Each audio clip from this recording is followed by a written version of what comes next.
वृंदावन के वृक्ष बनेंगे तो आपका दर्शन हो जाएगा, आपकी कीर्ति का श्रवण हो जाएगा। महात्मा लोग आपके नीचे बैठ करके भगवत चर्चा करेंगे, उससे आप कृतार्थ हो जाएंगे। इसलिए वृक्ष की योनि ग्रहण की है, इनका जीवन धन्य है।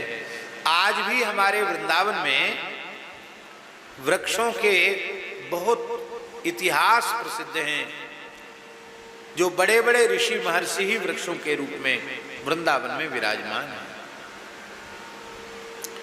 हमारे वृंदावन में अभी भी रेतिया बाजार में वर्धमान वाली कुंज है, वहां एक करील का वृक्ष है माता जी, एक लता एक करील का वृक्ष है। तो वर्धमान बंगाल की रियासत थी वर्धमान, किसी सेठ ने बनवाया था वो। उसके परिवार के लड़कों ने सोचा कि ये पूरा धर्मशाला पुरानी हो गई है, कुंज, इसको तोड़कर नया बनाएंगे और ये कांटे वाला पेड़ है बीच आंगन में, इसको काट के फेंक देंगे। तो पूरी कुंज को तोड़ करके वृक्ष को उखाड़ने का ठेका दे दिया गया और तमाम मजदूर लग गए। उस अभी भी वो वृक्ष है, उस वृक्ष की डाली में जैसे ही फावड़ा लगा कि उससे रक्त निकलने लग गया, उसकी जड़ में उससे खून निकलने लग गया, रक्त निकलने लग गया, और जो खोदने वाला था वो बेहोश हो गया।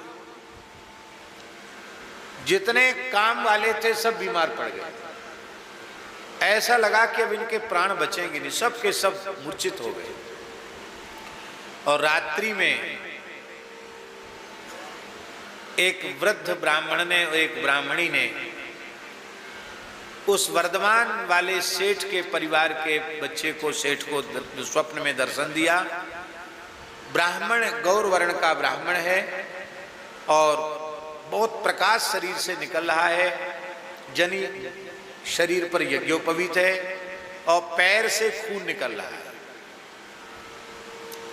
उस ब्राह्मण ने कहा उस सेठ से, बहुत पुरानी घटना नहीं, मुश्किल से 50 साल पुरानी घटना है। उस सेठ से कहा, देख मैं काशीवासी ब्राह्मण हूं, काशी में कठोर तप करके काशी में जन्म लिया, काशी में जीवन भर भजन किया, भगवान विश्वनाथ से वर मांगा कि मुझे वृंदावन का वास मिले। मैं अपनी पतिव्रता पत्नी के सहित वृंदावन में वास कर रहा हूं इस वृक्ष के रूप में, और प्रिया प्रीतम मेरे वृक्ष की छाया में आकर विराजते हैं, और तुम हमको उखाड़ना चाहते हो, नष्ट करना चाहते हो। ब्रह्म हत्या का पाप लगेगा, ऋषि हत्या का पाप लगेगा और तुम्हारा सर्वनाश हो जाएगा। वो कांप गया, बोले महाराज क्या करें? बोले अपना कल्याण चाहो तो तत्काल काम रोक दो। आज भी वो पुरानी कुंज है और वृक्ष आज भी वहां लगा हुआ है। भीतर ठाकुर जी प्रिया प्रीतम विराजे हैं, बहुत सुंदर स्थान है। ऐसे एक दो नहीं, ऐसे सैकड़ों स्थल हैं जहां वृंदावन के वृक्ष अद्भुत हैं। हमारे वृंदावन में तो कहावत प्रसिद्ध है, वृंदावन के वृक्ष को मरम न जाने कोई, डाल डाल अरुपात पात में श्री राधे राधे हो। और एक दोहा तुलसीदास जी का है। गोस्वामी तुलसीदास जी जब वृंदावन में आए तब उन्होंने वृंदावन के एक एक वृक्ष के पत्ते पत्ते से राधा नाम सुनाई पड़ा। तब गोस्वामी जी ने कहा,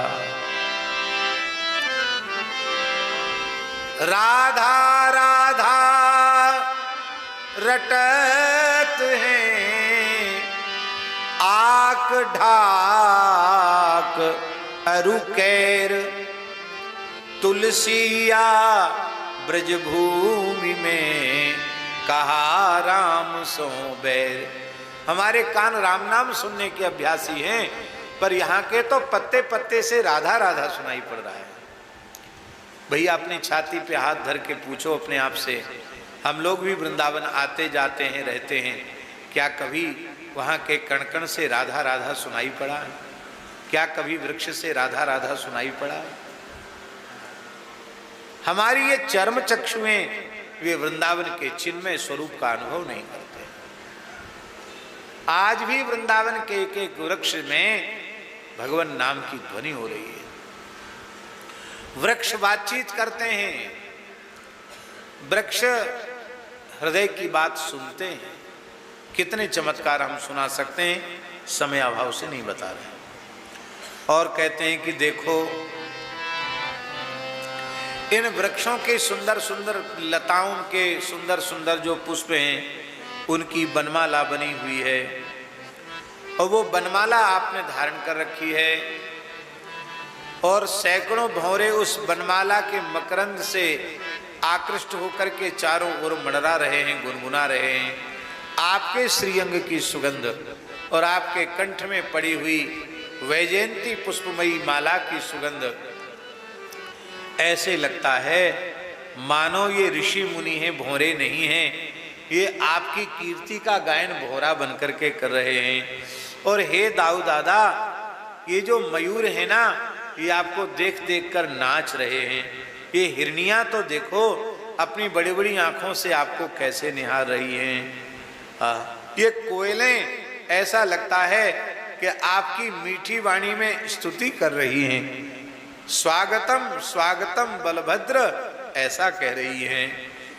और आज यह वृंदावन की धरणी धन्य है, यहाँ के तृण धन्य हैं, यहाँ के वृक्ष धन्य हैं जो आपके चरण कमलों का स्पर्श कर रहे हैं। ये लताएं धन्य हैं क्योंकि आपकी भुजाओं का स्पर्श इनको प्राप्त हो रहा है। यहाँ की नदियाँ धन्य हैं, यहाँ के पर्वत धन्य हैं, यहाँ के खग मृग ये सब धन्य हैं क्योंकि दया भरी करुणा भरी दृष्टि से आप इनकी ओर देख रहे हैं। आपके वक्षस्थल का स्पर्श प्राप्त करने के लिए लक्ष्मी जी भी लालायित रहती हैं, ब्रज की गोपियां भी लालायित रहती हैं। ये वृक्ष और ये लताएं आपके वक्षस्थल का भी आलिंगन, आपका आलिंगन प्राप्त करके धन्य हो रहे हैं। इस तरह से वृंदावन की स्तुति, दाऊ जी की स्तुति करके वो सब आनंद मग्न हो रहे हैं। श्री शुक उवाच एवं वृंदावनं श्रीमत् कृष्णः प्रीतमना पशून् रेमे संचारयन्नद्रे सरिद्रोध सुसानुगः। सुंदर सुंदर लीलाएं हो रही हैं, अनेक लीलाएं हो रही हैं।